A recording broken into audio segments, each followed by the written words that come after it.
मित्रों नमस्कार। आज का जो टॉपिक है स्केलेटल सिस्टम यानी कंकाल तंत्र। कंकाल तंत्र जो है इनके बारे में बहुत सारे हमारे पास डिमांड आ रहे थे, बहुत सारे लोगों का मैसेज आ रहा था कि कंकाल तंत्र के बारे में सर आप कुछ बताइए। बहुत सारे बच्चों को भी परेशानियां थी। ठीक है, तो देखिए हमारे वीडियो बनाने का मुख्य मकसद है कि हर वर्ग को, हर किसी को जो है अच्छी से अच्छी अपने बॉडी के बारे में जानकारी हो सके। ठीक है, तो आज हमारा वीडियो जो है कंकाल तंत्र, इसके बारे में वीडियो बना रहे हैं। तो आप लोग से यही उम्मीद है कि आप लोग ज्यादा से ज्यादा इस वीडियो को शेयर कीजिएगा।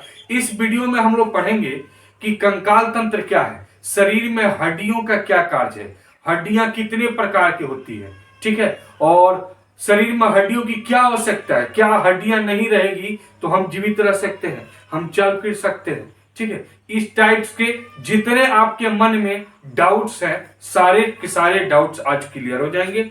तो आगे देखते हैं।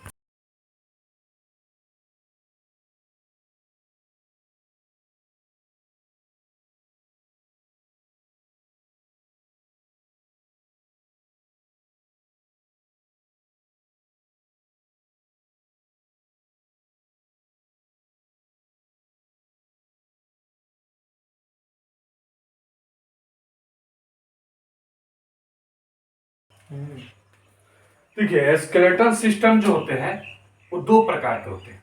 पहला जो है एक्सोस्केलेटन यानी बाह्य कंकाल तंत्र, और दूसरा जो है एंडोस्केलेटन यानी आंतरिक कंकाल तंत्र। तो बाह्य कंकाल तंत्र के बारे में समझते हैं। इससे पहले कुछ और चीजें, जैसे देखिए कंकाल तंत्र का मुख्य कार्य यानी हड्डियों का मुख्य कार्य क्या है कि हमारे शरीर का एक प्रकार से ढांचा देता है, एक प्रकार से संरचना देता है। ठीक है, ताकि हम खड़े रह सके। आप देखते होंगे मकान का छत बनाते समय या मकान के निर्माण के समय उनमें पिलर दिया जाता है, और पिलर में जो है सरिया डाला जाता है जिसको रॉड बोलते हैं, लोहा, वो डाला जाता है। तो वो क्या है, एक प्रकार से उनका अंदर का इंटरनल स्ट्रक्चर तैयार किया जाता है। या पहले आप झोपड़ी का घर देखे होंगे, झोपड़ी का यानी एक प्रकार से उसको पलानी भी बोलते हैं, झोपड़ी के घर। उनमें क्या है कि पहले बाता का फ्रेमिंग किया जाता है। ठीक है, बांस को काट करके बाता लगाया जाता है, उनका फ्रेमिंग किया जाता है, और फ्रेमिंग करने के बाद उस पर से खर पतवार डाल करके रस्सी से बांध दिया जाता है, जो बहुत ही बढ़िया और सुंदर आरामदायक छत हो जाता था। ठीक है, वही सेम टू सेम वही चीज है हमारे बॉडी के साथ। बॉडी में जो बोन्स है वो एक प्रकार से एक स्ट्रक्चर देता है, हमारे शरीर का एक संरचना देता है, इसके अलावा काफी सपोर्ट देता है। ठीक है, जैसे मान लीजिए कोई व्यक्ति जा रहा है, उसको अगर आप एक लाठी से लेकर मार दिए, ठीक है, तो मारेंगे तो क्या होगा, उसका पैर टूटेगा, पैर टूटेगा यानी हड्डी टूट जाएगा, वो फिर चल नहीं सकता, वो गिर जाएगा वहीं पे। ठीक है, तो हड्डी जो है एक प्रकार से हमें सुदृढ़ शरीर का स्ट्रक्चर देता है, संरचना देता है, जिससे कि एक सपोर्ट भी मिलता है। और इंटरनल बॉडी का, इंटरनल ऑर्गेन्स का जो है, इंटरनल पार्ट्स का रक्षा भी होता है। जैसे देखिए लंग्स, फेफड़ा हो गया, हार्ट को लेते हैं। जैसे हार्ट जो है ना, अभी के समय में यहाँ पे हम एक दो बार, या जैसे कभी आपस में लड़ाई झगड़ा हो जाता है तो बोलते हैं ना कि माई के दूध पी लो तो फड़ियाला, माई के दूध पी लो तो फड़ियाला, तो इसे बोलते हैं।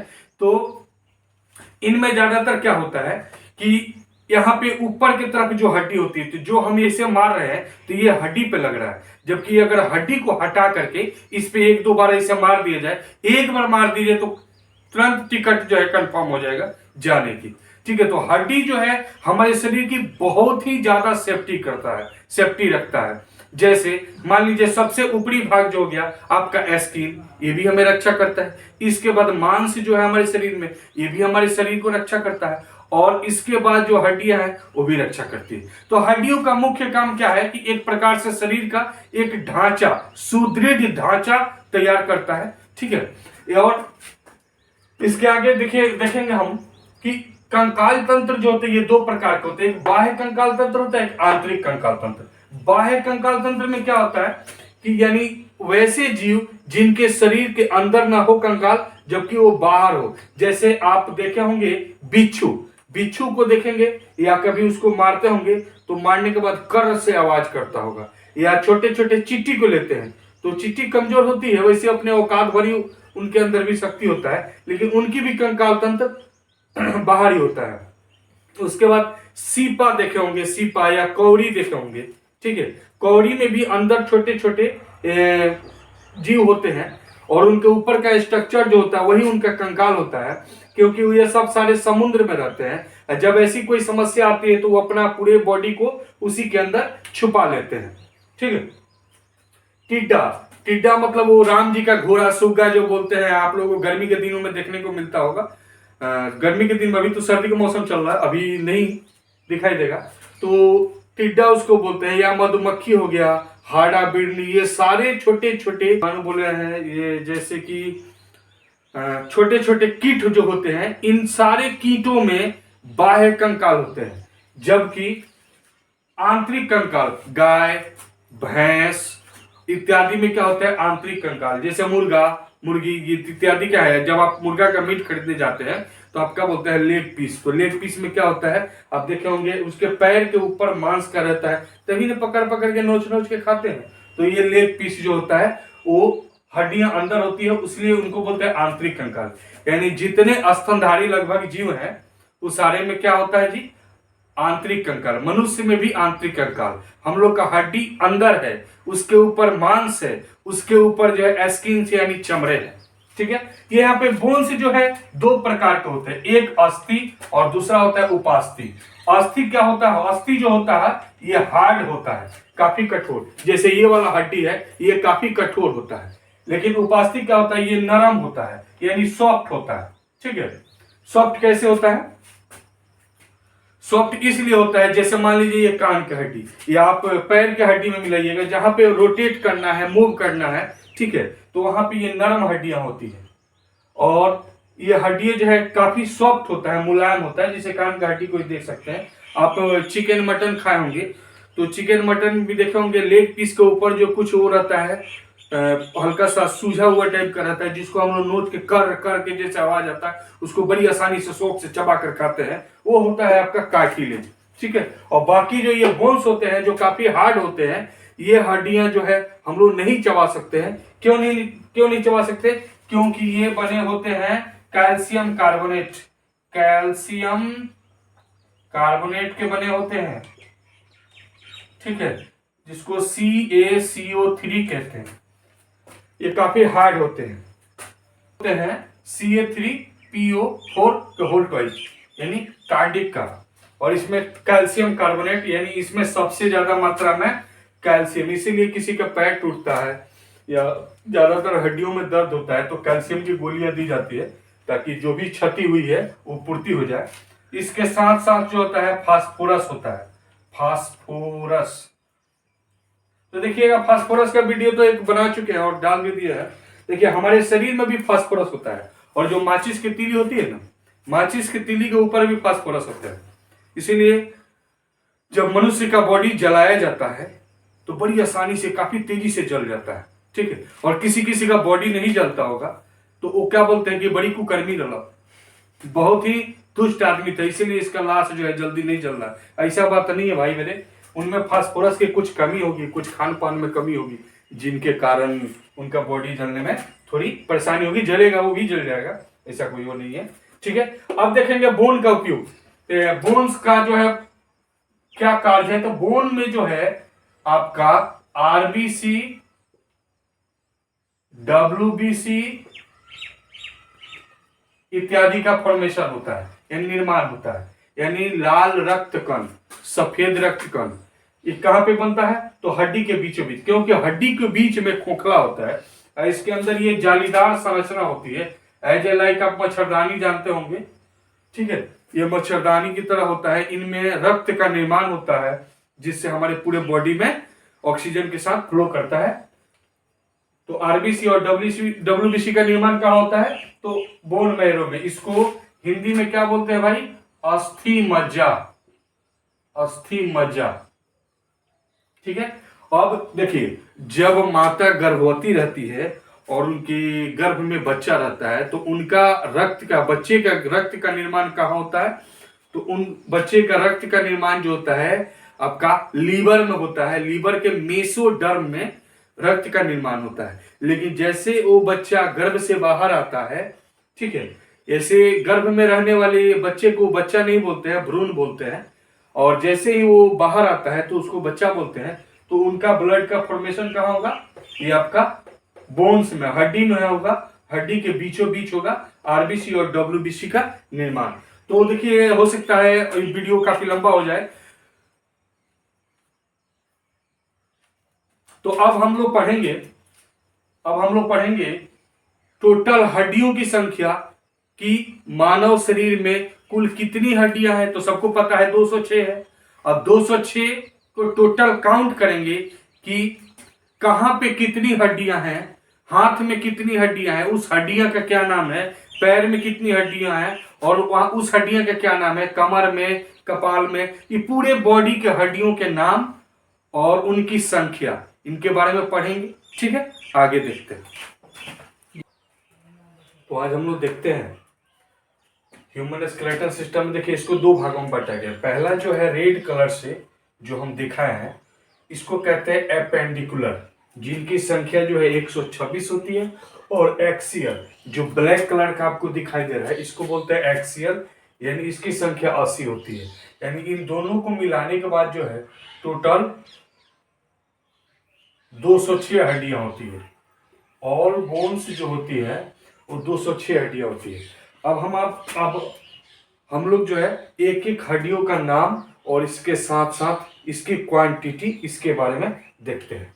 तो सबसे पहले लेते हैं हाथ। इस हाथ में कितनी हड्डियां होती है, तो हाथ के लिए देखिए सबसे पहले ये जो हड्डियां हैं इसको बोलते हैं हेमरस, यानी ये वाले हड्डी को हम लोग बोलते हैं हेमरस। और इसके नीचे यानी यहां से यहां तक के बीच में हड्डियों की संख्या 2 होती है।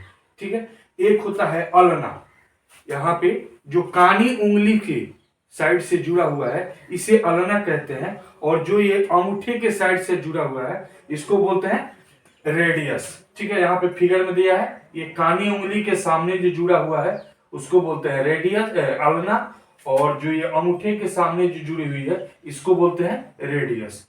उसके बाद आते हैं हम लोग यहाँ पे, यानी हथेली, यहाँ पे जो ज्वाइंट होता है इसको बोलते हैं कार्पल्स। कार्पल्स में टोटल संख्या जो होती है यहाँ पे 8 की संख्या में होती है। तो चलिए इसको नोट करते चलते हैं, क्योंकि देखिए हमारे एक हाथ में हड्डियों की संख्या 30 होती है और दूसरे हाथ में भी 30 होती है। तो हमें मात्र एक ही के बारे में पढ़ना है और उसमें 2 से मल्टीप्लाई कर देंगे तो दोनों हाथ का आसानी से निकल जाएगा। तो हमने यहाँ पे कितना देखा,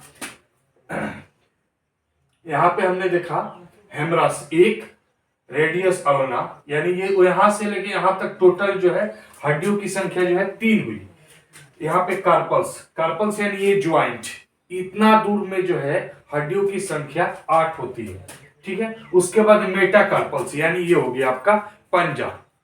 ठीक है, ये वाला भाग, इसमें जो है हड्डियों की संख्या कितनी होती है, 5 होती है मेटाकार्पल्स में। और फ्लेंजेज, फिंगर मीन्स उंगली।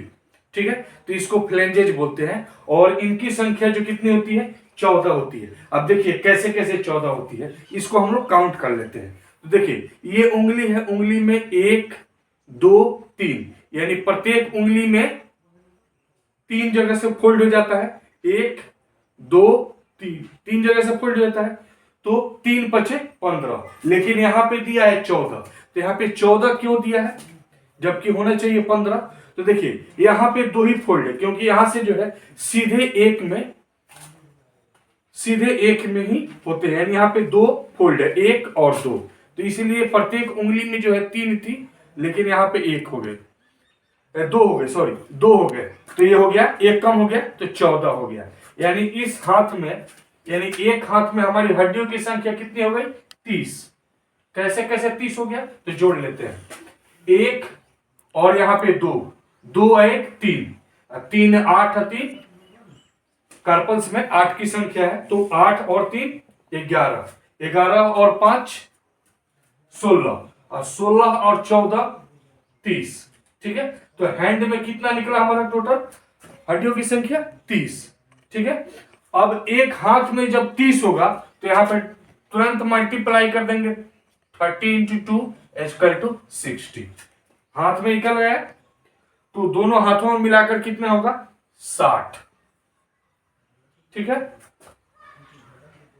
यह भी एपेंडिकुलर, एपेंडिकुलर में जो है रेड वाले भाग है, इन्हीं के बारे में भी पढ़ेंगे। इसके बाद हम लोग पढ़ेंगे एक्सियल। एक्सियल में 80 संख्या है और एपेंडिकुलर में 126 है। अब चलते हैं पैर के तरफ, ठीक है।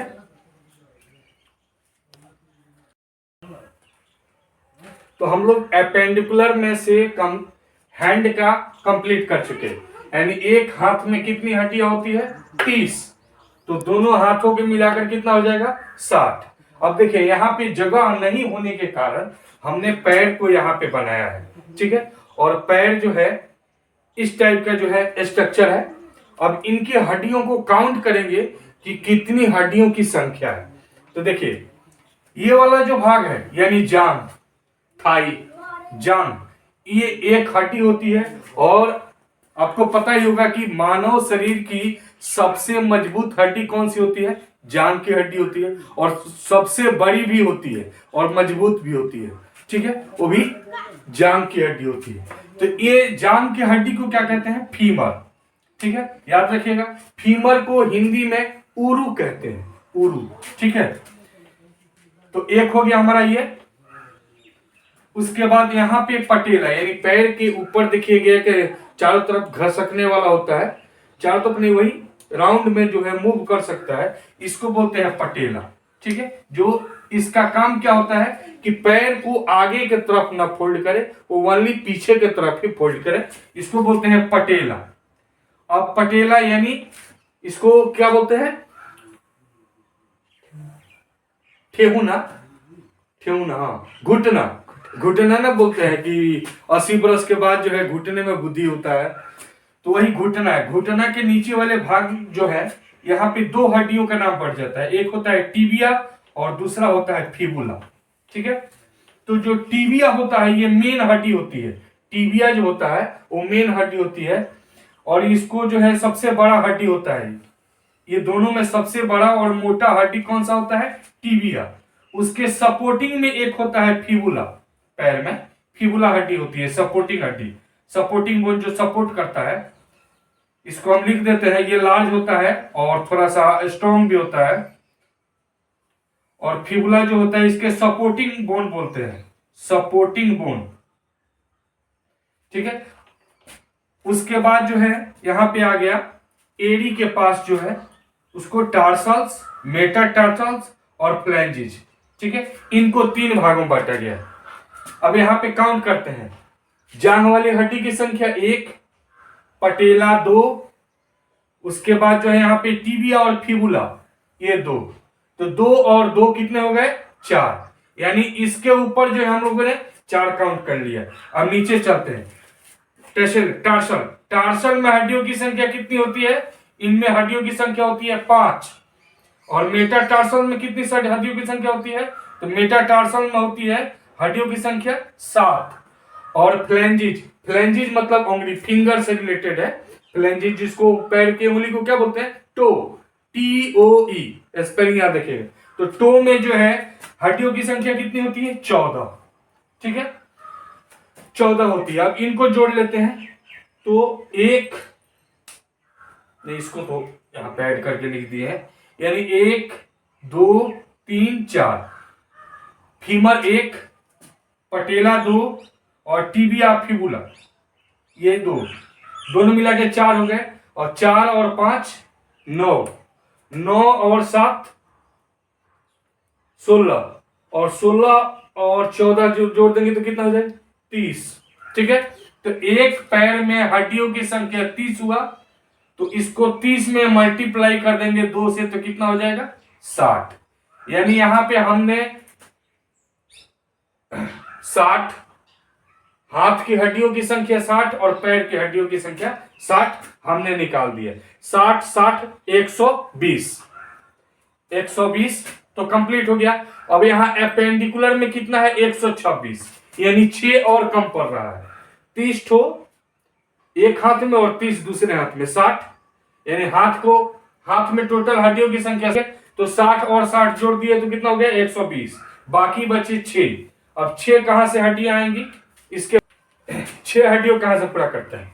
तो इसमें जो है ये कमर की जो हड्डी है इसको बोलते हैं पेल्विस, ठीक है।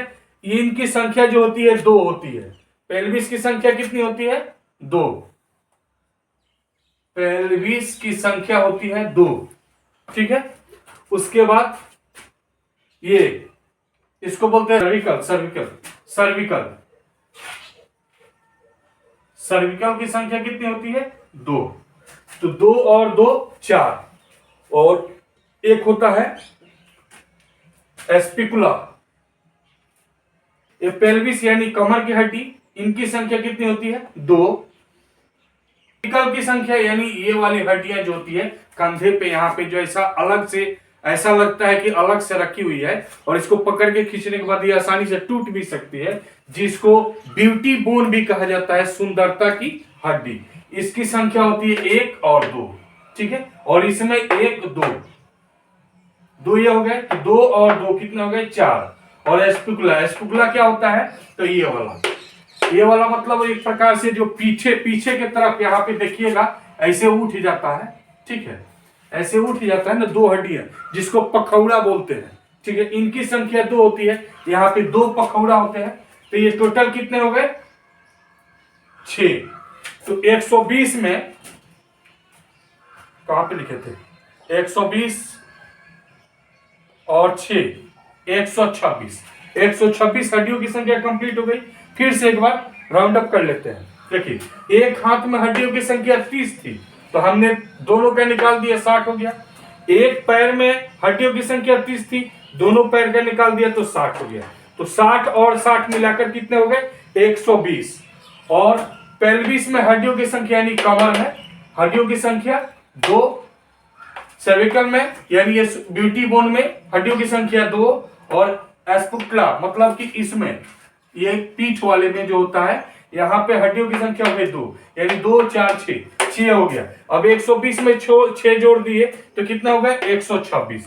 इस तरह जो है हमने एपेंडिकुलर की टोटल बोन्स की संख्या जो है निकाल दी है। ठीक है। अगर आपको इसमें कोई किसी भी प्रकार का दिक्कत हो तो आप कमेंट में एक बार मैसेज जरूर करेंगे कि यहाँ पे ये चीज समझ में नहीं आया। ठीक है। और अब हम लोग पढ़ेंगे एक्सियल के बारे में, यानी टोटल एक्सियल में कितने होते हैं इसके बारे में पढ़ते हैं। एक्सियल में 80 हड्डियों की संख्या है, जिसमें बैकबोन यानी वर्टिब्रल रीढ़ की संख्या जो होती है हड्डी की वो 26 होती है। ठीक है। और रिब्स की संख्या यानी पसलियों की संख्या जो है 12 12 दोनों साइड मिलाकर के 24 होती है। स्टर्न यानी ये बीच वाला भाग जो है स्टर्न, इनकी संख्या 1 होती है। और टोटल हेड में हड्डियों की संख्या होती है 29। 29 में से खोपड़ी 22 ठो हड्डियों का बना होता है। ये जो खोपड़ी है ये 22 ठो हड्डियों का बना होता है। और 22 में से 14 ठो हड्डियां जो होता है चेहरा में होता है, फेस यानी चेहरा में होता है। और 8 हड्डियां जो होता है कपाल में होता है, फोरहेड कपाल में होता है 8 हड्डियां। ठीक है।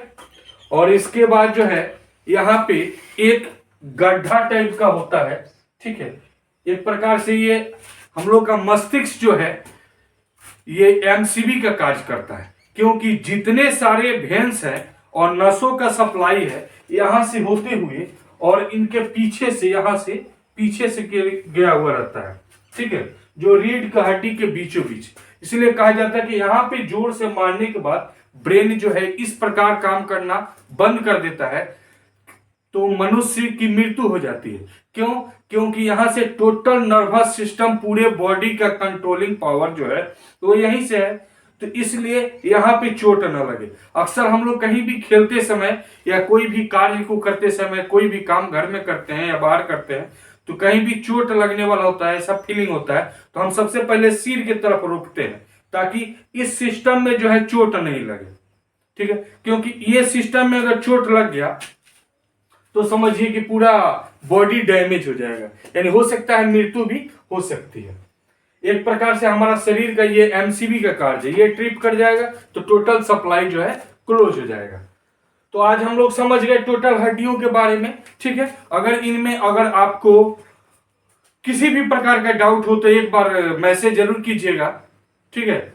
और इस वीडियो को बनाने में यहां तक कि सबसे ज्यादा फिगर बनाने में काफी मेहनत हुआ है, तो आपके और आपके बच्चों के भविष्य की सवाल है।